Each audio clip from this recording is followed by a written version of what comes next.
बिस्मिल्लाहिर्रहमानिर्रहीम। मुअज़्ज़ज़ नाज़रीन और सामीन, अस्सलामु अलैकुम वरहमतुल्लाहि वबरकातुहू। नौ की कलम के इस लाइव नशरियात में आपका इस्तकबाल है। आज हमने world 13 October world site day की मुनासिबत से हमने आंखों के मसाइल, आंखों के अमराज के मुतालिक एक अहम गुफ्तगू करने जा रहे हैं इंशाअल्लाह। तो हमारे साथ इस हवाले से गुफ्तगू के लिए डॉक्टर राशिद मकबूल वानी साहब मौजूद हैं, जो कश्मीर आई हॉस्पिटल्स नौगाम श्रीनगर में अपने फ़राइज़ अंजाम दे रहे हैं। चूंकि हमने देखा है जब से मोबाइल फ़ोन और इंटरनेट का इस्तेमाल ज़्यादा होने लगा है, हर घर में इंटरनेट और मोबाइल फ़ोन इस्तेमाल हो रहा है, तब से जो आंखों के अमराज हैं ये दिन ब दिन बढ़ते ही जा रहे हैं। खुसूसन बच्चों में हमने देखा है और नौजवानों में देखा है, आंखों के अमराज में बेतहाशा इजाफा हो गया है। इसी तरह से बुजुर्गों में भी आंखों के, चूंकि उनका एक वक्त के साथ साथ, बुजुर्गी के साथ साथ एक मसला अलग है, लेकिन इंटरनेट और इस फेसबुक और इस मोबाइल फोन के जरिए से भी, या टीवी टेलीविजन के जरिए से, या दीगर कुछ कुदरती मसाइल होते हैं। जैसा कि मैं अभी एक आर्टिकल पढ़ रहा था, ग्लोबली बैन अक़वामी सतह पर 2.2 बिलियन ऐसे लोग हैं जो आंखों के अमराज के मुख्तलिफ अमराज में मुब्तला हैं, और कश्मीर में भी बहुत सारे लोग ऐसे होंगे जो आंखों के अमराज में मुब्तला होंगे। इस अहम मौजू और वक्त की नज़ाकत के मुताबिक और इस खास दिन की मुनासिबत से हमने ये ज़रूरी समझा कि हम अपने मोहतरम डॉक्टर साहब से बात करें। आप किसी तारुफ के मोहताज नहीं है। मेरे साथ डॉक्टर राशिद मकबूल वानी साहब हैं। वानी साहब, आपका इस प्रोग्राम में इस्तकबाल है। अस्सलाम वालेकुम गाजी साहिल साहब, बहुत बहुत शुक्रिया आपने वालेकुम अस्सलाम बात करने के लिए आपने ये मौका दिया, क्योंकि आज वर्ल्ड साइट डे है। ये हम सेकंड थर्सडे जो अक्टूबर का महीना होता है, उसमें हम ये वर्ल्ड साइट डे मनाना इन द सेंस ये है कि लोगों को काफी अवेयर करते हैं बेसिकली कि आपको अपनी आंखों का काफी ख्याल रखना है, अपने घर में बच्चे हैं, लोग हैं, उनका भी काफी ख्याल रखना है। क्योंकि आपने थोड़ा सा ज़िमनी ये बात की कि इसमें आपने पहली चीज कही कि मोबाइल का मैं आ रहा हूँ इस पे, मैं आ रहा हूँ डॉक्टर साहब, मैं सवाल पे आ रहा हूँ, बस एक सेकंड, मैं आ रहा हूँ सवाल पे। तो मैं नाज़रीन से गुजारिश करूंगा, अगर आपको आंखों के मसाइल के मुतालिक कोई भी सवाल है, और इस वक्त हमारे साथ डॉक्टर साहब मौजूद हैं जो बिल्कुल बगैर किसी मुआवजे के आपको मशवरा देंगे, और नेक मशवरा देंगे, मुझे उम्मीद है इंशाल्लाह। और इसके बाद भी अगर आपको जरूरत पड़ती है डॉक्टर साहब के साथ मिलने की भी, इंशाल्लाह हम आपको वो भी बता देंगे कहाँ पे बैठते हैं, कैसे क्या होता है। तो नाज़रीन, आप अपना सवाल कमेंट बॉक्स में बगैर किसी झिझक के पूछ सकते हैं, और इस लिंक को ज्यादा से ज्यादा शेयर करें, बाकी अफराद तक भी पहुंचाएं, क्योंकि ये बड़ा मसला है, बड़ा संजीदा मसला है। आंखों का मसला ये अल्लाह ताला की एक अजीम नियामत है, और इसकी हमें कदर भी करनी चाहिए। डॉक्टर साहब, पहले मैं सीधा एक टेक्निकली पॉइंट पे आता हूं। आप मुझे बताएं, दुनिया में आंखों की बीनाई, जो आंखों के मसाइल हैं, प्रॉब्लम्स, इनको दो हिस्सों में तकसीम किया गया है, एक दूर की बीनाई और नजदीक की बीनाई। ये दूर की बीनाई में प्रॉब्लम और नजदीक की बीनाई में प्रॉब्लम क्या है, मुख्तसर बताएं आप, ये क्या है, दूर की बीनाई के मसाइल क्या है और नजदीक की बीनाई के क्या मसाइल हैं?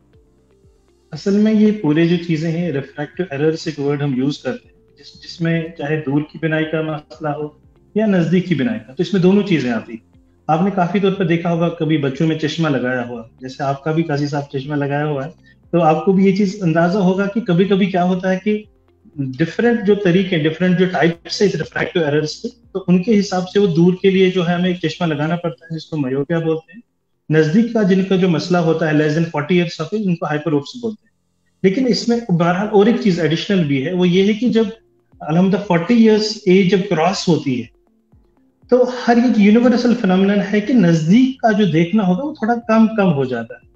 इसीलिए आपने देखा होगा, जैसे हमारे माशाल्लाह बुजुर्ग लोग जो घर पर हैं, तो नजदीक के लिए जब होता है कि उनको कुछ पढ़ना हो, तो कहते हैं कि हमें उतना साफ नहीं दिखता है, या तुम बना के सिलसिले है काम पान तारीख के, ऐसी चीजों का अक्सर ये इस्तेमाल होता है अल्फाज। तो ये चीज वो 40 के बाद होती है, that is different, that is presbyopia, जो यूनिवर्सल होनी है, डिपेंडेंट अपॉन किसका कैसा काम है, कैसा मिजाज है, तो उसको उनको चश्मा लगाना है। लेकिन हाँ, less than 40 years of age में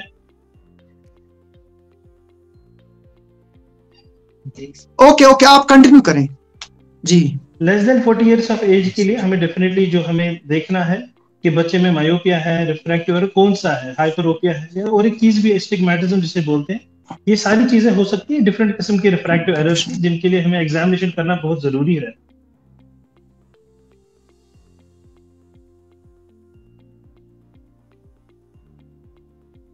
जी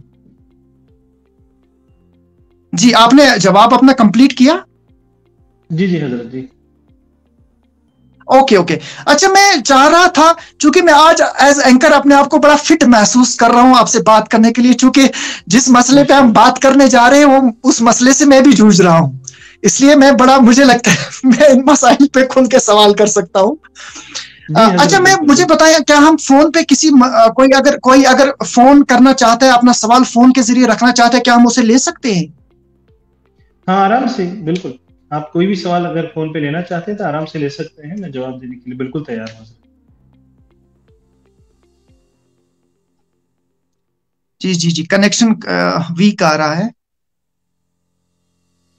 जी जी, ओके ओके, ले सकते हैं हम।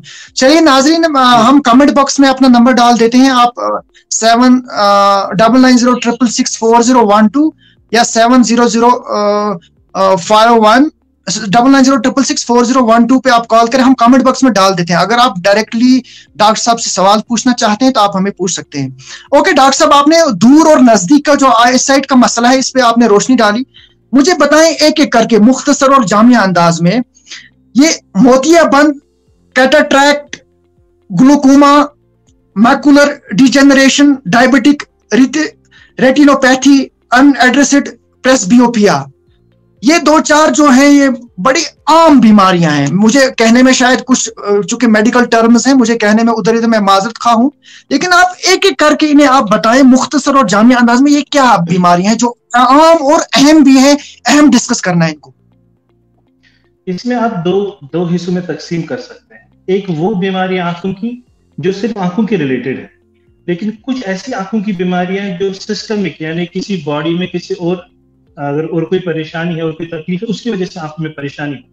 तो जो पहली चीज आपने बोली कैटरैक्ट, तो ये जनरली देखा गया है कि जैसे जो भी जिनकी एज आफ्टर 50-60 हो जाती है, तो आहिस्ता आहिस्ता जो उनका लेंस है उसमें थोड़ी सी वो क्लाउडीनेस आने लग जाती है। तो आपको जैसे घर पे जो बुजुर्ग है वो बोलेंगे कि मतलब उतना साफ नहीं देखता, या तो ना छाई तो कैटरैक्ट जो एक ऐसी चीज, जी जी, तो कैटरैक्ट एक ऐसी चीज है जो एज रिलेटेड, मान लीजिए आहिस्ता आहिस्ता विद एज हर किसी में हो जाता है।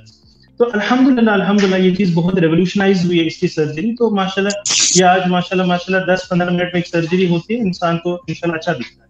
जो दूसरा है हमारा मसला जो आपने बोला, जैसे उस पर आपने बोला एज रिलेटेड मैक्यूलर डीजेनरेशन, तो उसका है मसला कि ये एज रिलेटेड ही होता है, लेकिन इसमें क्या रहता है, जो पर्दा हमारा होता है, रेटिना होता है, जहाँ पे इंसान की जो बीनाई बनती है, आप मान लीजिए, तो उसमें कुछ खराबी हो जाती है, तो उसका भी बहुत इंपॉर्टेंट है, बहुत इंपॉर्टेंट है। मैं ये चाहूंगा आपके इस प्लेटफॉर्म पे, इस वर्ल्ड साइड डे पे कहना चाहूंगा कि हर किसी को आफ्टर 40-45 ईयर्स ऑफ एज एक सालाना एक स्क्रीनिंग कराना बहुत इंपॉर्टेंट है। क्योंकि इस एज रिलेटेड मैक्यूलर डीजनरेशन जो कि पर्दे की रेटिना की तकलीफ है, इसको अगर अर्ली डायग्नोसिस हो तो आगे जाके जो इसके जो कॉम्प्लिकेशंस है, या जो इसमें विजन में जो खतरात रहते हैं कि विजन चला जाएगा, तो बहुत ज्यादा है। लेकिन अगर अर्ली डायग्नोसिस हो, टाइमली ट्रीटमेंट हो, तो अल्हम्दुलिल्लाह बहुत कुछ हम बचा सकते हैं। उसके बाद आपने कुछ चीजें बोली जैसे ग्लूकोमा, ये बहुत कॉमन है कश्मीर में। अनफॉर्चुनेटली इसको हम इरिवर्सिबल ब्लाइंडनेस जो हम बोलेंगे, इस तकलीफ में हो जाती है। यानी हम एज अ डॉक्टर भी मैं आपको बताऊंगा, हम बड़े बड़े बड़े हैंडीकैप्ड हो जाते हैं। जो पेशेंट आता है एडवांस्ड ग्लूकोमा होता है, तो उसमें बहुत इंपॉर्टेंट है कि आप अगेन 40 ईयर्स से ही शुरू करें, कि आपका एग्जामिनेशन हो, आई प्रेशर चेक हो, आपके पर्दे की जांच अच्छे से। और बहुत इंपॉर्टेंट है गाजी सोहेल साहब, मैं चाहूंगा कि ये चीज बहुत अवामनास हो जाए कि जो अनफॉर्चुनेटली एक प्रैक्टिस है थोड़ी सी कश्मीर में, ये कि हम किसी पे फार्मासिस्ट पे जाते हैं ड्रग लेने के लिए, वो ऐसी दवाई देते हैं आंखों में डालने के लिए, तो अक्सर हमने देखा है अनफॉर्चुनेटली बहुत कॉमन है उनमें स्टीरॉइड्स होते हैं उन आई ड्रॉप्स में।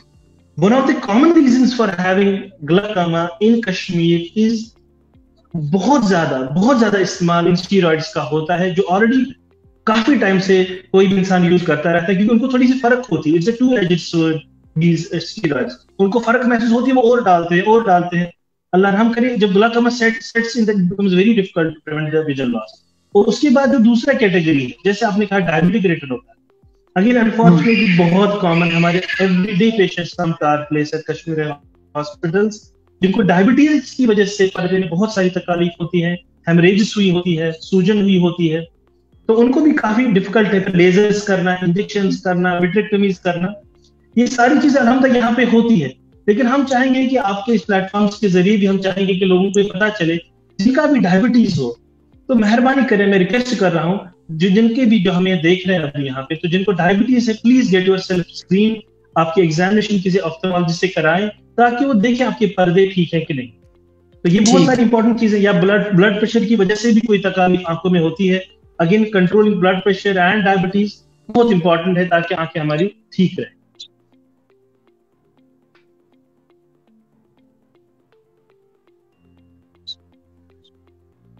जी जी जी, ये अनएड्रेस्ड प्रेस बायोपिया, ये क्या है? प्रेस बायोपिया वही मैंने कहा कि जैसे मैंने इससे थोड़ा सा पहले भी आपको कहा था कि जो 40 इयर्स ऑफ एज हो जाती है तो हमारा जो नजदीक है उतना साफ दिखता नहीं।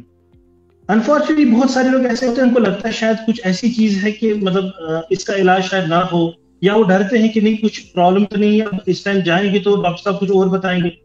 तो अनएड्रेस्ड मतलब कि पेशेंट्स को ना अनअवेयरनेस होती है, उनको दिखता नहीं है साफ। मान लीजिए हमारे माशाल्लाह हमारी बहनें हैं, हमारी माएँ हैं घर पे, मान लीजिए किचन में काम कर रही, तो नजदीक सुन जैसे छोटी सी बात है, कुरान शरीफ साफ से पढ़ना। तो जब अनएड्रेस्ड होती ये चीजें दिखेंगी नहीं साफ।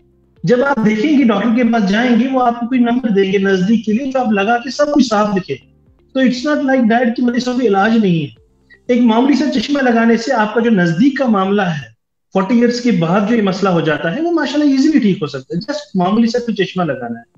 तो अनएड्रेस्ड अनफॉर्चुनेटली यहाँ पे ज्यादातर ये थर्ड वर्ल्ड कंट्रीज में है कि अनएड्रेस्ड रहता है, लोग जाते नहीं है डॉक्टर के पास इमीडिएटली ताकि इसके लिए कोई चश्मा हो या कोई एग्जामिनेशन भी। इसका एक एसोसिएशन हमारे ग्लाकोमा से, जो मैंने कहा, आपने कहा सफेद मोतिया जिसे बोलते हैं या काला मोतिया जिसे बोलते हैं, तो उसमें भी यही रहता है कि उनका नजदीक का चश्मा जल्द ही बदलता है, नजदीक का चश्मा, दैट्स अगेन एन इंडिकेशन कि अर्ली ग्लाकोमा हुआ है। तो बात यह है कि इंशाल्लाह जो भी 40 में होए और 40 एज पे पहुंचे तो उसके बाद उनको थोड़ा सा आंखों का एक्स्ट्रा ख्याल रखना है। बाकी चीजों का तो रखना ही है, लेकिन ये भी हो कि आंखों का भी कम से कम साल में एक बार एग्जामिनेशन अच्छे तौर तरीके से। जी जी डॉक्टर साहब, हम कमेंट बॉक्स से एक सवाल लेना चाहेंगे। अब्दुल हमीद डार साहब पूछ रहे हैं, मेरी आंखों में जर्दी रहती है, येलोनेस, इसकी वजूहात क्या है? अगर सिर्फ जर्दी है, इसमें दो ही इंपॉर्टेंट चीजें हैं जो मैं कहना चाहूंगा, 2-3 चीजें हैं। पहली चीज है किसी का माशाल्लाह रंग ही कुछ ऐसा होता है, थोड़ा सा येलोइश होता है, तो उसमें दिक्कत नहीं। लेकिन अगर किसी इंसान का आपने लगा अचानक से येलोनेस बहुत ज्यादा हो रही है, आउट ऑफ प्रपोर्शन हो रही है, तो हमें डेफिनेटली कभी कभी लिवर डिसऑर्डर्स के चांसेस होते हैं, अल्लाह रहम करे। तो उसके लिए आपको जैसे LFT लिवर फंक्शन टेस्ट कराने चाहिए, बिलिरुबिन लेवल्स देखनी बहुत जरूरी है। तीसरी चीज है कभी कभी हमें कंजक्टिवाइटिस, कोई इन्फेक्शन हो आंखों में, उसमें भी कलर डिस्कलरेशन यानी डिफरेंट कलर्स हो सकते हैं। तो मैं इनको मशवरा दूंगा कि एक फिर भी एहतियात, अगर लगता है येलोनेस ज्यादा हो रही है तो एक LFT लिवर फंक्शन टेस्ट करा दीजिए। ठीक ठीक। अच्छा डॉक्टर साहब, और एक सवाल इसके बाद में एक अपना सवाल पूछ रहा हूं। अहमद जिया पूछ रहे हैं, डॉक्टर साहब से पूछो कि मुझे राइट आई में अचानक लाइट चली गई, क्या रिकवर हो सकती है? इसके बहुत सारे वजूहात है। अगर अचानक से हुई है तो मैं कहूंगा इनको इमीडिएटली एग्जामिनेशन कराना चाहिए, इमीडिएटली इनको ऑप्थेल्मोलॉजिस्ट के पास जाना चाहिए, क्योंकि बहुत सारी चीजें जिनमें लाइट अचानक से चली जाती है। एक तो हो गया कि पहले से, जैसे अगर बच्चों में देखते हैं कभी कभी लाइट एक आंख में कम होती है, उसमें एम्ब्लियोपिया होता है या रिफ्रैक्टिव एरर कुछ भी होता है, तो देखना जरूरी है। लेकिन अगर एडल्ट एज में अचानक से लाइट चली गई तो अल्लाह सलामत रखे सबको, तो इसमें चांसेस है रेटिनल डिटैचमेंट के हैं या वेनस ऑक्लूजन है, यानी पीछे जो नस है कभी फटी हो या पर्दे हिल गया हो, तो इनको तो इमीडिएटली अगर अचानक से हुआ तो इमीडिएटली एग्जामिनेशन करा। ठीक। अच्छा, थोड़ा हम एक दूसरे पहलू पे बात करते हैं। डॉक्टर साहब हमें ये बताएं, चूंकि बच्चों को जो मोबाइल फोन की एडिक्शन हो गई है, ये एडिक्ट हो गए हैं मोबाइल फोन के, छोटे छोटे बच्चे, 1 साल के, 1.5 साल के, 18 महीने के, 2 साल के बच्चे यूट्यूब पे बस 2-2, 3-3 घंटे ये देखते रहते हैं, मोबाइल देखते रहते हैं। तो उसके वजह से ये कितना ज्यादा खतरनाक है एक बच्चे के लिए, आंखों की बीनाई के लिए, और इसको कितना हमें बचाना है, इससे कितना दूर रखना है। आपके तजुर्बे में कितना खतरनाक साबित हुआ है बच्चों को मोबाइल एडिक्शन? ये बहुत अहम सवाल आपने पूछा है गाजी साहब।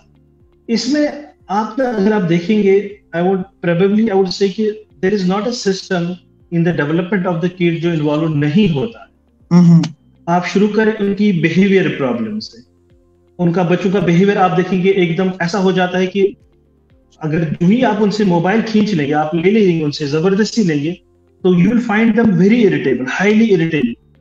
उनको एडिक्शन इतनी ज्यादा हो जाती है, मतलब there are discussions in the groups among doctors कि ऐसे लगता है जैसे कोई ड्रग एडिक्शन है, ऐसे बिहेवियरल चेंजेस हो रही है। हमारे घर में जो बच्चे आप देखें, अगर वो खाना खाएंगे तो उनको चाहिए मोबाइल ही चाहिए। तो ये एक चीज है जो पेरेंट्स को बहुत इंपॉर्टेंट समझनी है कि वी हैव टू एंश्योर कि our kids shouldn't be dependent on mobiles for any of the activities, be it their studies, be it their eating food, और be it their leisure time में जो भी वो काम करते हैं। इसमें अब आंखों की स्पेसिफिक जो चीजें हैं, पहले तो जब शुरुआती जब मोबाइल आया था या जैसे टीवी था हमारे घरों में, तो बहुत सारी स्टडीज कहती थी कि ज्यादा कुछ प्रॉब्लम नहीं है बच्चों। ये मैं इनिशियल की बात कर रहा हूं, तब की जब मान लीजिए बच्चे टीवी ज्यादा देखते थे, मोबाइल अभी नहीं था। मोबाइल आने से शुरू में पहले दिक्कत नहीं थी, लेकिन अब जो हाल है हमारे बच्चों का, जैसे 3, 4, 5 घंटे मोबाइल्स पे होना, उसमें डायरेक्टली आंखों के इश्यूज है। हमारी ड्राइनेस पहले एक आंखों में हो जाती है जो बहुत कॉमन है, वो बड़ों में भी है, हमारे एज ग्रुप में भी हो, बहुत सारे छोटे बच्चों में भी है। उसमें क्या रहता है, हमारी जो टेयर फिल्म होती है, आप मान लीजिए, मैं आपको ऐसे कश्मीर में समझाऊंगा, लेकिन वाइपर अब आसान गाड़ी वाइपर यूज करना, वाइपर यूज करते हैं। तो आप ऐसे मान लीजिए, हम वाइपर तो यूज कर रहे हैं, लिड काम कर रहा है, लेकिन पानी नहीं है, खुश्की हो रही। ये बड़ों में छोटों में आपने देखा होगा, एक्सेस यूज ऑफ मोबाइल करेंगे, पेन होता है, ऐसे लगता है फटने को, जैसे पीछे लगता है आंखों के पीछे जैसे कुछ हो रहा है, बहुत ज्यादा दर्द हो रहा है। बहुत इंपॉर्टेंट अब जो चीजें हो रही है वो है कि जिसमें विजन इश्यूज हो रहे हैं, उसमें बच्चों में एक इजोट्रोपिया होता है, जैसे शारर चिकर्शिप। It has been seen that those kids who are seeing more than 4 to 5 years for 4 to 5 hours per day, उनमें बीनाई होने के चांसेस बहुत ज्यादा है।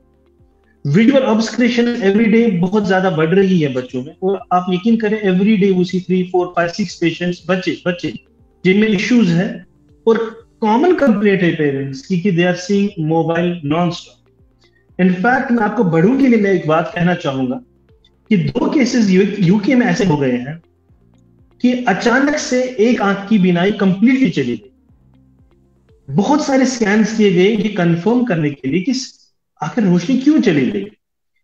तो देखा गया अल्टीमेटली इट वाज सीन कि उनका mobile time in the dark room, यानी जब मान लीजिए सोने के लिए गए हैं, आप बेडिंग में चले गए हैं, आपने रूम में लाइट्स बंद कर दी ना, अच्छा। 2-3 आवर्स अब आप मोबाइल पे ही बैठे।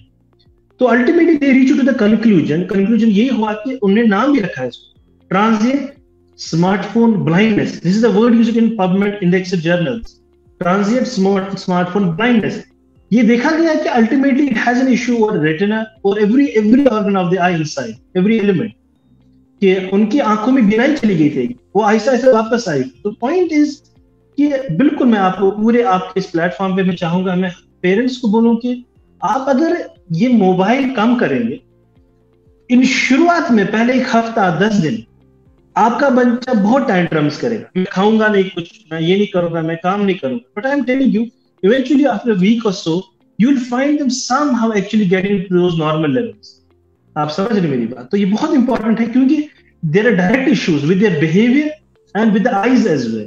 आपके हमारे बच्चे अल्लाह सलामत रखे सबको कि बाहर तो कभी जाते नहीं है, और किड्स आर प्रो प्लेयर्स, अपने आपको प्रो कहते हैं, टेनिस के प्रो, क्रिकेट के, मोबाइल से बाहर जब हमारे बच्चे निकलते खेले कि उनको खेलना भी नहीं आता।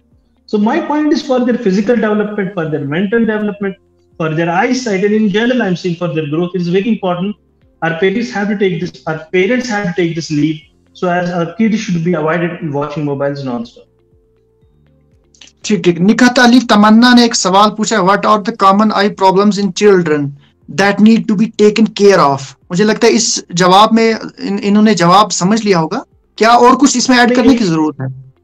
बहुत बहुत बहुत बहुत बहुत इंपॉर्टेंट और एक चीज जो मोबाइल से रिलेटेड नहीं, वो है कि आप हमारे जो बच्चे हैं उनमें वो खुद नहीं बोल पाते हैं कि उनकी रोशनी कम हो चुकी है। We have to actually objectively see to that part.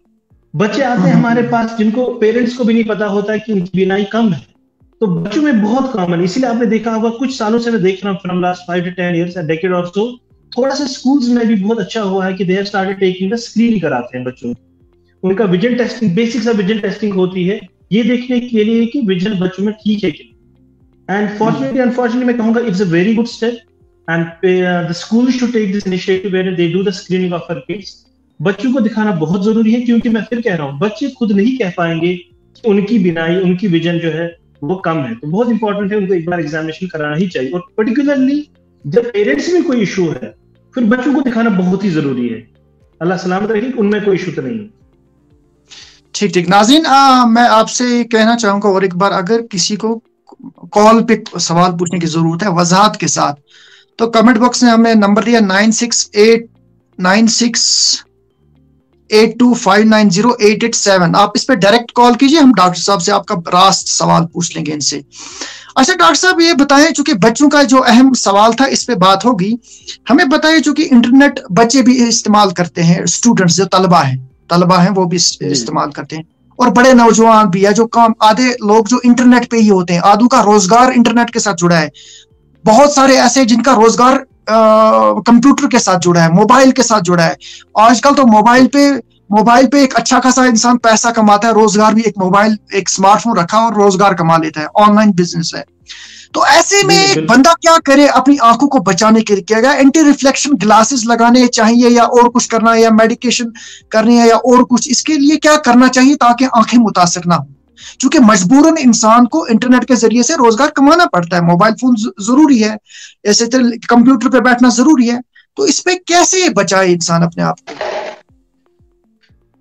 सबसे पहली चीज आपके लिए जो इंपॉर्टेंट है वो ये है कि आपको ख्याल रखना है कि अगर आपने एग्जामिनेशन करवाया है, विजन आपका ठीक है, तो आपने कुछ चीजों का ख्याल रखना है, 2-4-5 चीजों का ख्याल रखना। सबसे पहली चीज जो उसमें आएगी वो ये है कि आपने, अगर आपको यूज करना जरूरी है, आप जैसे कि आपने ऐसी हालत बताई कि करना ही करना है, तो क्या करें? आपने मान लीजिए हाफ एन आवर यूज किया, 45 मिनट्स आपने कंप्यूटर पे बैठे हैं या मोबाइल पे बैठे हैं, तो 10 मिनट आप अपनी आंखों को ब्रेक भी दें, 5 मिनट कम से कम ब्रेक दें। ब्रेक देना ये नहीं होता है कि आप चाय पियेंगे लेकिन मोबाइल की ओर देख रहे हैं या डेस्कटॉप की ओर देख रहे हैं, जो बैंकर्स के साथ हो रहा है। तो वी टेल देम कि आप बस मुड़ जाइए साइड में, उसकी ओर ना देखें। आप ऐसे मान लीजिए, जब हम नजदीक का काम करते हैं हमारी आंखों को मेहनत करनी पड़ती है, दूर के लिए उतनी, मैं उनके लिए कह रहा हूँ जिनका नॉर्मल विजन हो। नजदीक के लिए हमें अकोमोडेट करना पड़ता है, मेहनत करनी पड़ती है। अब हम मेहनत भी कर रहे हैं, ऊपर से उस चीज की ओर देख रहे हैं जो हमारी आंखों के लिए ठीक नहीं।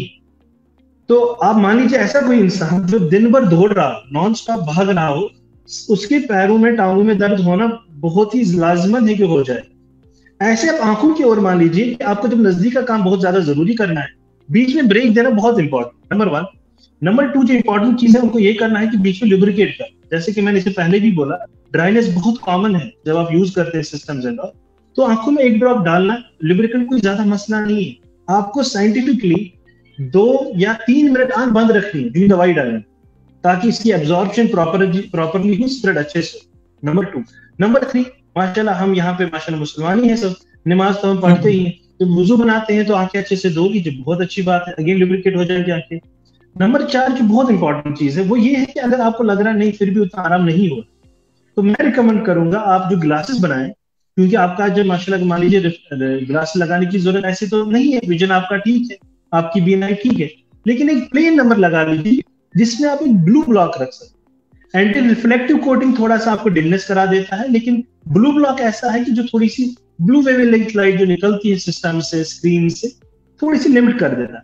अब कंपनीज बहुत सारी बोलती है कि 100% ये करेगा, ऐसा करेगा, लेकिन हाँ फर्क तो होता है। मैं आपको पर्सनली बताऊंगा, माशाल्लाह my vision is 6/6, but whenever I have to use laptop a lot, so I use my blue block glasses which are plain, उसमें कोई नंबर नहीं, लेकिन ब्लू ब्लॉक फिल्टर लगा हुआ है। Somehow I have seen it helps a bit, थोड़ा सा कम तो हो ही जाता है, इंसान को आराम मिलता है। जी जी, शबीर अहमद साहब के सवाल का जवाब भी इस जवाब में मिल गया होगा, मुझे उम्मीद है। Newborn, okay. मैं इसके बाद शबीर अहमद साहब का सवाल बड़ा इंपॉर्टेंट है, ये भी पूछना चाहूंगा। इल्हाम समीना पूछ रही है, जो लोग ग्लासेस नहीं पहनना चाहते, क्या उनके लिए कोई सर्जरी वगैरह बेहतर है? जो लोग नहीं जी पहनना हाँ, चाहते उनके लिए सर्जरी? उसके लिए दो तीन चीजें हैं। एक को आपको ख्याल रखना है कि age has to be more than 18 years. आप कहेंगे 18 साल से पहले पहले मुझे चश्मा नहीं लगाना है, I am telling you there is no short. आपको unfortunately we have seen patient जो बाहर गए हैं, कहीं जगहों पे गए हैं, I don't want to name anyone, उन्होंने वहां लैसिक कराया है at the age of 12 years. हम देखते हैं पेशेंट ऐसे, it is to be honest with, it is criminal. My point is less than 18 कुछ नहीं कर, आपको चश्मा लगाना ही लगाना है अगर आपको इस्तेमाल करने की जरूरत है। 18 के बाद yes there are many options. एक ऑप्शन मैंने कहा लैसिक है, वो कर सकते हैं, जो लेजर की यूज सम लेजर, जिसकी वजह से आपको नंबर लगाने की जरूरत नहीं पड़ेगी, चश्मा लगाने की जरूरत नहीं पड़ेगी। लेकिन अल्हम्दुलिल्लाह आफ्टर 40 या 45 इयर्स ऑफ एज कुछ और भी प्रोसीजर्स आजकल होते हैं जिसके बाद आपको चश्मा लगाने की जरूरत नहीं पड़ेगी। अलबत्ता एक और एक ग्रुप है जो कहते हैं ना हम चश्मा लगाएंगे, ना ही हम लेजर करेंगे, ना कोई और चीज करेंगे। उनके लिए मेरे पास जवाब तो नहीं है। मैं रिक्वेस्ट करूंगा चश्मा लगाए कम से कम, ताकि आपको उतना तो दिख जाए जितना अल्लाह ने बिनाई दी है। सही सही, ठीक ठीक ठीक। डॉक्टर साहब, ये में बड़ा अहम सवाल है शबीर अहमद साहब का। बुरहानुज़्ज़मान साहब, आपके सवाल का जवाब पिछले जवाब में आ गया है कि जो ये ब्लू फिल्टर्ड ग्लासेस का आप बता रहे हैं, ग्यू प्रोटेक्शन, इसका डॉक्टर साहब ने जवाब दे दिया। तो आप और कुछ पूछ सकते हैं। शबीर अहमद साहब बड़ा अहम सवाल पूछ रहे हैं, how to detect an eye sight issue with a new born? उसके लिए न्यू बॉर्न अगर लफ्ज है न्यू बॉर्न, तो मैं आपको यही कहूंगा, उसके लिए इंपॉर्टेंट है आपको जानना, न्यू बॉर्न से लेकर 1 मंथ तक में आपको थोड़ा ख्याल रखना है, क्योंकि पहले अराउंड 4 to 6 वीक्स के करीब आंख जो होती है ना, जब बच्चा पैदा होता है तो वो जो कश्मीरी हम बोलते हैं ना शायर नीचुबास, उसमें होता कि आंखें फिक्स नहीं की करते अभी। तो जब आंखों की फिक्सेशन शुरू हो जाए, यानी जब आंख जो एक ही, जैसे हमको माँ की ओर देखना है बच्चा है, जो भी है, जहां भी देखे बच्चा, तो दोनों आंख एक साथ मुंह करती है, तो वो चीज मान लीजिए 4 to 6 वीक्स के बाद हो जाती है।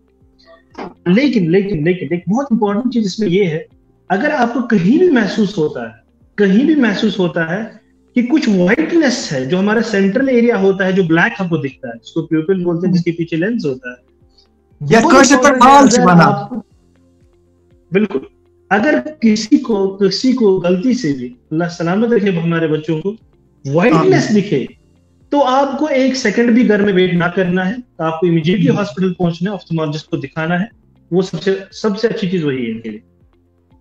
ठीक ठीक। हाँ डॉक्टर साहब, मैं बच्चों के रिलेटेड ये पूछना चाहूंगा, आपके तजुर्बे में, एक्सपीरियंस में, जो न्यू बॉर्न बेबीज हैं, चूंकि इनको डायग्नोज करना एक मुश्किल भी है थोड़ा सा मेरे ख्याल से, चूंकि इनका ये कह नहीं सकते हैं, या इनको न्यू बॉर्न बेबीज होते हैं, माँ बाप भी नहीं देख सकते।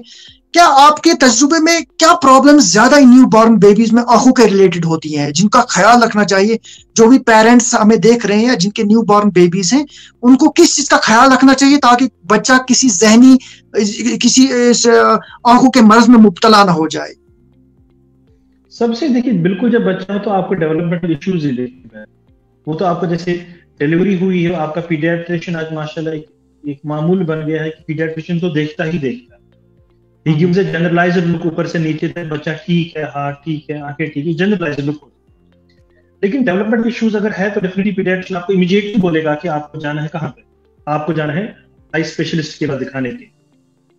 बाकी बहुत इंपॉर्टेंट ये बात भी समझ लीजिए, मैं आपके इस प्लेटफॉर्म पे बताना चाहूंगा कि जिन बच्चों को पैदाइशी यानी बिफोर टर्म अगर डिलीवरी हो, उनको ऑक्सीजन पर रखा गया हो, बहुत इंपॉर्टेंट है उनको एक स्क्रीनिंग कराना, जिसको बोलते हैं ROP। ये बहुत इंपॉर्टेंट है। इमीडिएटली आपको जब डॉक्टर साहब इनको देखेंगे, वो आपको बोलेंगे कि इसका आई एग्जामिनेशन कराना इंपॉर्टेंट है। और रूटीन में भी मैंने चूंकि से पहले भी आपको कहा, आज माशाल्लाह जो आई में भी सुपर स्पेशलाइजेशन, जैसे मैं कुछ चीजें देखता हूँ, हमारे यहाँ डॉक्टर साहब है दूसरे, माशाल्लाह he is paediatric and neuro ophthalmologist, माशाल्लाह उनकी जो डिग्री हुई है उसी में ही हुई है, वो सिर्फ हमें बच्चों को ही देखते हैं। यहाँ पे डॉक्टर आदिल मजीद मीर साहब हैं, तो he is a paediatric neuro ophthalmologist, जो बच्चों को देखते हैं। तो बहुत इंपॉर्टेंट है कि बच्चों का एग्जामिनेशन कराना। उसके लिए मैंने कहा आप ग्रॉसली ज्यादा कुछ नहीं देख सकते, 2-3 चीजों का आपको ख्याल रखना है कि आप बच्चों को जो फिक्सेशन है आफ्टर 1.5 months 2 months हो रही है, नंबर 1, नंबर 2 जो मैंने कहा कोई व्हाइटनेस तो नहीं है, और बच्चा फिक्स कर रहा है अपनी माँ की ओर से after time period of 2 months, क्योंकि बच्चा फिर माँ को देखने लग जाता है, शुरू करता है देखना। उन चीजों का ख्याल रखना। अगर आपको कहीं भी कुछ महसूस हो रहा है, डिले है या कहीं चीज ठीक नहीं महसूस होती, तो डेफिनेटली पीडियाट्रिक न्यूरो ऑफ्थल्मोलॉजिस्ट या पीडियाट्रिक ऑफ्थल्मोलॉजिस्ट को दिखाना जरूरी है। ठीक ठीक। अच्छा डॉक्टर साहब, चूंकि हम हमारे प्रोग्राम के बस आखिरी लम्हात चल रहे हैं, आपका कीमती वक्त है बहुत, हम आपका बहुत शुक्रगुजार हैं। चूंकि आप वसी तजुर्बा रखते हैं कश्मीर में, आपने कश्मीर में बहुत काम किया है, कश्मीर से बाहर भी आपने काम किया है, हिंदुस्तान की मुख्तलिफ रियासतों में भी आप गए हैं, काम किया है। लेकिन कश्मीर की जहां तक बात है, आपने यहाँ पे ज्यादा कौन से अमराज लोगों की आंखों को लाहक हैं, किन को ज्यादा पाया, किस किस्म की प्रॉब्लम्स और बीमारियां आंखों में यहाँ कश्मीर में ज्यादा हैं और जिसको केयर करने की और इलाज कराने की बहुत ज्यादा जरूरत है? वैसे तो मैं सच कहूं तो मैं अनफॉर्चुनेटली मुझे लगता है आंखों की जितनी भी तकलीफें पड़ी थी, तो शायद लग रहा था हमें पढ़ने के दौरान की शायद किताबों में। अनफॉर्चुनेटली मैं इस्तेमाल कर रहा हूँ वो पेशेंट देखे यहाँ। उसमें मैं दो का नाम इसलिए लेना चाहूंगा, दो तकलीफों का, क्योंकि उनमें एज डॉक्टर्स में बताऊंगा ना, बड़ी बेचैनी हो जाती है कि क्या करना है। वो एक तो मैंने जो आपको एक नाम कहा था, काला मोतिया, ग्लूकोमा, बहुत प्रेवलेंट है, और प्रेवलेंस सिर्फ बड़ों में नहीं है, बच्चों तक में प्रेवलेंट। उसके कुछ कारण है। सबसे कॉमन एक मुसीबत जो है, जो मैंने आपको बोली है कि ऐसे कहीं पे भी जाए, फार्मेसी पे दवाई ली, डालनी शुरू कर दी, उनको फर्क। मुझे लगता है इसका जवाब कश्मीरी में दें आप, इन सवालों का जवाब दी कशर पर, ताकि अवेयरनेस गस आम लोकन मज ते युस तो ज्यादा एक्सपीरियंस हो। ओके। आखिर दिन तो मशहूर युस अनफॉर्चुनेटली छ गसान इस क्लिनिकन पर कुछ थे कि फार्मेसी दुकानस पर अच्छा वजार गोमुत ओश यवान लेट छ कहां चीज तकलीफ छ बासा, तो छ गसान दुकानस पर तदश तुम सुना जिस दवा का। मैं उसकी भी गलती नहीं है, तमसिल गलती शंस आसान कि आयु तमिस यहाँ का निजाम ऐसा ही है कि वो सुशु तुलांदा सुशुते जवान, वो डॉक्टर बेचारा होता नहीं है, उनके अपने हिसाब से युद्ध तमिस पानी नॉलेज है सुजवाना इमसिल बेस्टी फर्क से तरह विद। हमने देखा है कि डेक्सामेथासोन उसमें होता है, जो one of the most important steroids. मान लीजिए अगर नॉर्मली भी हम डालना शुरू कर देंगे ना, कुछ टाइम के बाद हमारा भी आंखों का प्रेशर बढ़ जाएगा। मैं यही बात भी बताऊंगा, इस प्रेशर जो मैं इस्तेमाल कर रहा हूँ इसका आपके जिस्मानी प्रेशर से कोई ताल्लुक नहीं है। यह अलग चीज उस अच्छा मचु प्रेशर का सान ये सन पचिन राग यस गाश पकनावन छ दिमागस सो छ फश गस। तो ग्लूकोमा एक चीज मैंने देखी जो अक्रॉस ऑल एज मैंने देखी है यहाँ पे कश्मीर में, जो अनफॉर्चुनेटली बहुत ज्यादा। दूसरी तकलीफ मैंने जो ज्यादा देखी वो डायबिटिक्स में देखी। यमन डायबिटीज शुगर तकलीफ अगेन अमन शुगर तकलीफ सिक्वेंशियल एग्जामिनेशन, यानी टाइम की एग्जामिनेशन गसान कहें, और वार वार शायद गसान असरात पहले वेरी माइल्ड, यानी खून के कुछ दबे होते हैं, पच गसान माइल्ड तकलीफ यानी पर्दस पर ज्यादा खून है, पत मॉडरेट सीवियर वेरी सीवियर, यह बढ़ान टू द लेवल की यकीन करें आप लेजर्स इंजेक्शन विट्रेक्टोमी बहुत सारी चीजें करनी पड़ती है, मगर सु विजन इतना अल्लाह ताला को बीने दित्मुत सो वापस सुच गसान वारिया मुश्किल। Because it's a generalised message to each and every. हर घर में हमने देखा ये चीजें पाई जाती है कि डायबिटीज से ब्लड प्रेशर से ज्यादा। Please I am requesting, control रखें इन चीजों को, और एग्जामिनेशन अपने ऑफ्थल्मोलॉजिस्ट जो भी नजदीकी कोई ऑफ्थल्मोलॉजिस्ट उनके पास जाएं। अलहमद मैनेजमेंट है, मतलब हमारे पास भी यहाँ पे माशाल्लाह 3 किस्म के अलग अलग डॉक्टर्स है, रेटिना स्पेशलिस्ट अलग है, पीडियाट्रिक अलग है, मैं अलग चीज देख रहा हूँ जिनका जाल जाल। पॉइंट इज कि हम चाहते हैं कि अगर आप कंट्रोल रखें तो आपको डॉक्टर के पास जो जाएंगे ना, तो आपको देखेंगे आप घर जाएंगे खुशी खुशी, बीनाई आपकी ठीक रहेगी। लेकिन the moment it goes out of hand, यानी शुगर कंट्रोल नहीं है, प्रेशर कंट्रोल नहीं है, तो it becomes very difficult to manage those cases. मैं ग्लूकोमा, जिनके घरों में ग्लूकोमा है, मैं कहूंगा 10% चांसेस है उनके बाकी फैमिली मेंबर्स को भी ग्लूकोमा हो, जो कि काला मोतिया है। अगर वो एग्जामिनेशन खुद का कराएंगे नहीं, 10% चांसेस है उनको ग्लूकोमा हो ही सकता, तो उनको दिखाना बहुत जरूरी है। Family screening is very important. Diabetics के लिए annual examination of their fundus and retina पे देखना बहुत इंपॉर्टेंट। बाकी चली चीज ठीक है, अट्रैक्ट है, वो चीज कर सकते हैं, दैट्स नॉट एन इशू है, लेकिन ये चीजों का अगर ख्याल रखा जाए तो बहुत कुछ हम बचा सकते हैं। अच्छा, जो शुगर की बीमारी है, ये क्या ये आंखों को मुतासिर करती है? किस हद तक मुतासिर करती है शुगर की बीमारी? बहुत देखा गया है जो डायबिटिक पेशेंट्स हैं, डायबिटिक जो पेशेंट्स हैं, उनको आंखों के मसाइल रहते हैं ज्यादा। ये किस हद तक सही है और क्या है ये क्या मामला है? वही मैंने दो तकलीफ कहे, एक मैंने ग्लूकोमा कहा और डायबिटिक रेटिनोपैथी कही। जो डायबिटिक रेटिनोपैथी है वो बेसिक शुगर की वजह से होती है, अच्छा अच्छा अच्छा अच्छा। कंट्रोल में। हाँ, दूसरी वाली तकलीफ मैंने आपको वही कही जिनका मैंने ग्रेड कहा, mild, moderate, severe, very severe, ये उन्हीं में होता है बेसिकली। मन ये शुगर तकलीफ और कंट्रोल मैनेज तो आशुपत में लेजर करें या पाते अगर मन सूजन हो जाए वरम तो अंदर पारदस इंजेक्शन करें। और अगर खून आओ पर कोई तीन पारदस पर वारिया ज्यादा तेल विट्रेक्टमी सर्जरी के बाद तुम कर। मगर अगर ये कंट्रोल कर सन मतलब अनफॉर्चुनेटली डायबिटिक्स इतने ज्यादा है, हर घर में डायबिटिक, लेकिन सम हाउ एग्जामिनेशन नहीं कराते आंखों में। जब तक वो डॉक्टर के पास पहुंच जाते हैं तब तक उनका विजन बहुत लॉस हो चुका होता है। तो रिक्वेस्ट है कि अगर वो टाइमली एग्जामिनेशन करें तो ये इशू नहीं है। ठीक ठीक। एक एक बस मुझे लगता है एक सवाल या दो सवाल लेंगे, उसके बाद कंक्लूड करने जा रहे हैं प्रोग्राम। शबीर अहमद बड़ा अहम सवाल पूछ रहे हैं, does a person diet has anything to do with eye health, should we go for a special diet to improve our eye sight? ये सवाल रह गया था, मुझे लगता है बड़ा इंपॉर्टेंट सवाल पूछा है इन्होंने। नहीं देखिए, during the time of makeup अगर थोड़े जो ग्रोइंग एज होती है green leafy vegetables are advised. But मैं आपको हक ये है कि माशाल्लाह हमारा जो डाइट है तो उसमें हम माशाल्लाह दोनों चीजें खाते हैं। माशाल्लाह हम नॉन वेजिटेरियन चीजें भी खाते हैं, ग्रीन लीफी वेजिटेबल्स खाते हैं। ये मुझसे खुदा सल खाक तो फारक सीखा मैं खुदा सल इंशाल्लाह डाइट ज्यादा प्रॉब्लम करेगा नहीं। बस हाँ, we should advise to eat green leafy vegetables ज्यादा। नील मरचांगन खियो ज्यादा, अम सच अशन हुंद गाश असल गसन नील मरचांगन किस ग्रीन ग्रीन सब्जी खाएं ज्यादा। हाँ definitely green leafy vegetables is good option. मैंने वही कहा माशाल्लाह हमारा डाइट, कश्मीरियों का डाइट ओवरऑल ऐसा है माशाल्लाह, हम दोनों ही चीजें खाते हैं अल्हम्दुलिल्लाह। इंशाल्लाह डाइट का यही रोल है कि बस ग्रीन लीफी वेजिटेबल्स पे थोड़ा फोकस करें। ठीक। निकत अली तमन्ना एक सवाल, kindly throw some light on cause of squint in children and how to fix it. इसका सबसे कॉमन चीज मैंने कहा इनका है कि अगर इन्फेंटाइल बचपन में ही अगर हो जाए तो उसकी भी कुछ किस्में हैं। कभी कभी आंखें अंदर की ओर जाती है, नाक की ओर जाती है, कभी कभी बाहर की ओर जाती है। तो दोनों में ही अगर इंपॉर्टेंट है कि एग्जामिनेशन हो ताकि बच्चों को देखिए कंट्रोल हो रहा है शीशे से।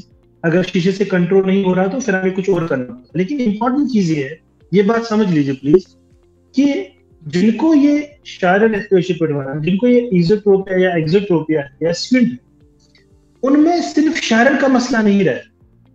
More than 90% of the times उनमें लाइट भी कम होती है इस शायरन की वजह से। ये समझना बहुत इंपॉर्टेंट है। देखिए पेरेंट के लिए क्या होता है, अंदर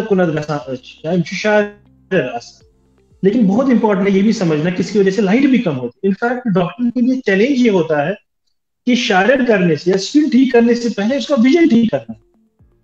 कभी कभी हमने ये देखा अगेन, बाहर जब हमारे कश्मीरी भाई जाते हैं उनको बोलते हैं शायर सर्जरी करे और जो विजन का मसला वही रह जाता है। It's very important that we have to address the vision issues first. After settling the vision then we can go for the skin surgery which can be easily done.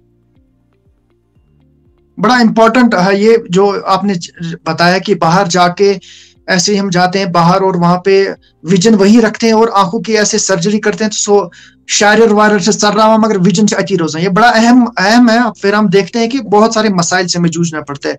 अच्छा, आखिर पर आप हमारे नाज़रीन को क्या मैसेज देना चाहेंगे? और अगर कोई आपसे मिलना चाहता है, किसी को आंखों का कोई मसला है, कोई प्रॉब्लम है, आप ये बताएं आपसे कहाँ मिल सकता है और आपके हॉस्टल में क्या क्या फैसिलिटीज हैं, कहाँ पे ये वाक़ है आपका हॉस्टल, और थोड़ा बहुत अपने बारे में बताएं, अपने अस्पताल के बारे में बताएं, क्या फैसिलिटीज हैं वहां पे और वो किस तरह कब आ सकते हैं, क्या आ सकते हैं, थोड़ा बहुत आखिर पे।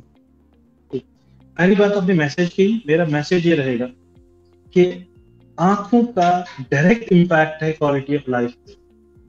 आप 2 मिनट के लिए सोचिए, आप अपनी आंखें बंद करें फिर आप चलने लगे। 2 मिनट के लिए आप आंखें बंद करें या 1 ही मिनट के लिए आंखें बंद करके सोचिए कि जिंदगी क्या है। आप कहेंगे नहीं अगर अंधेरा हो गया तो मैं तो कुछ भी नहीं कर पाऊंगा लाइफ में। It's over.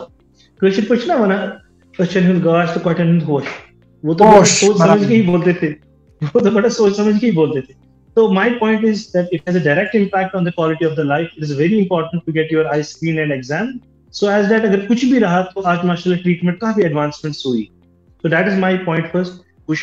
We should aim that कि हमारे जो माशाल्लाह जितने भी माशाल्लाह हमारे अड़ोस पड़ोस में जितने भी है, कहीं भी किसी को भी अगर महसूस हो रहा हो आंखों का कुछ इश्यू है तो मैं ये कहूंगा we have initiated this Kashmir eye hospitals.